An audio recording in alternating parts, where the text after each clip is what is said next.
اولا مساء الخير، مساء الهنا، مساء السعاده، مساء الجمال. يتبقى على شهر رمضان يا جماعه 234 يوم في حسب تصوير الفيديو يا جماعه، عشان ممكن تشوفوا الفيديو بعد ايام بعد شهور.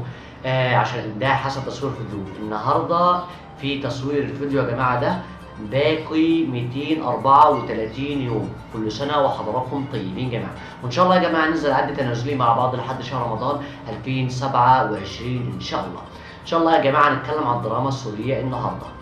طيب ان شاء الله في احتمال 90% في 3 مسلسلات لها اجزاء تانية بالنسبه لاخواتنا السوريين رمضان 2027. ده اللي هنعرفه معاه دلوقتي ان شاء الله يا جماعه في اخر الفيديو. بس عايزك تضغط اللايك والاشتراك وتفعيل الجرس عشان يوصلك مني كل جديد في الدراما السوريه وجميع الدرامات العربيه رمضان 2027. فطبعا انت مقصر جدا في اللايك بعد اذن حضرتك، وان شاء الله كل ما يخص الدراما السوريه هتنزل هنا. بالنسبه للمسلسلات السوريه المشتركه واللبنانيه وكل ما يخص سوريا ان شاء الله والدراما السوريه هتلاقيها هنا. فعايزك تضغط اللايك ان شاء الله وعشان ينزل لك كل ما يخص الدراما السوريه. ويلا بينا يا جماعه نشوف 3 مسلسلات احتمال 99% لها اجزاء تانيه وستعود معانا 2027. يلا بينا نبدأ على بركة الله كده يا جماعة. وأول مسلسل معانا حميدية، ده إن شاء الله ليه جزء تاني معانا رمضان 2027، وده اللي هيتأكد معانا الأيام الجاية. فعشان كده بقول لك اضغط اللايك عشان تشوف كل تفاصيل المسلسلات السورية معايا. إن شاء الله معانا الجزء التاني في رمضان 2027.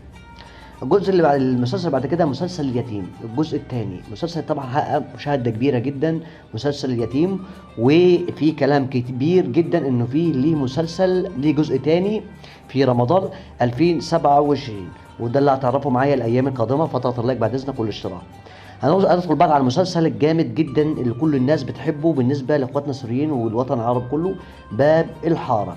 طبعا باب الحاره يا جماعه كان هينزل رمضان اللي فات وتوقف التصوير. اتعمل منه 13 جزء، وكان ال 14 اللي هينزل وتصور فيه 10 حلقات ماشي، وتوقف التصوير بسبب مشاكل في الانتاج وده اللي ان شاء الله اللي هتعرفوا معايا الايام الجايه. وان شاء الله في كلام ان هو بدأ التصوير فيه وان شاء الله معانا الجزء ال 14 من باب الحاره رمضان 2027. ده اللي هتعرفوا معايا الايام الجايه. وطبعا كل ما يخص الدراما السوريه الايام الجايه يا جماعه، كل اي حاجه هتظهر في الدراما السوريه هنقدمها لكم على القناه دي. فعايزك تضغط اللايك والاشتراك بعد اذن حضرتك. ويلا مع الف سلامه.